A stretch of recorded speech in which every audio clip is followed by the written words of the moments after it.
вдоль Эрейры, там где раздолбанная дорога была несколько лет. Вот положили новый асфальт. Вернее, еще кладут. Это кусочек вот в конце. Ну, для ориентира. Вот там парк с озером, где волейбол обычно играют. Купаются дети. То есть вот этот кусок сделали отличный асфальт. Новенький. Так что можно ездить без ям. А дальше вот как обычно. Пока еще руки сюда у них не дошли.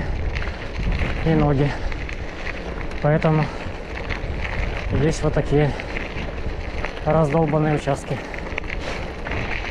Так что ждем и здесь обновлений.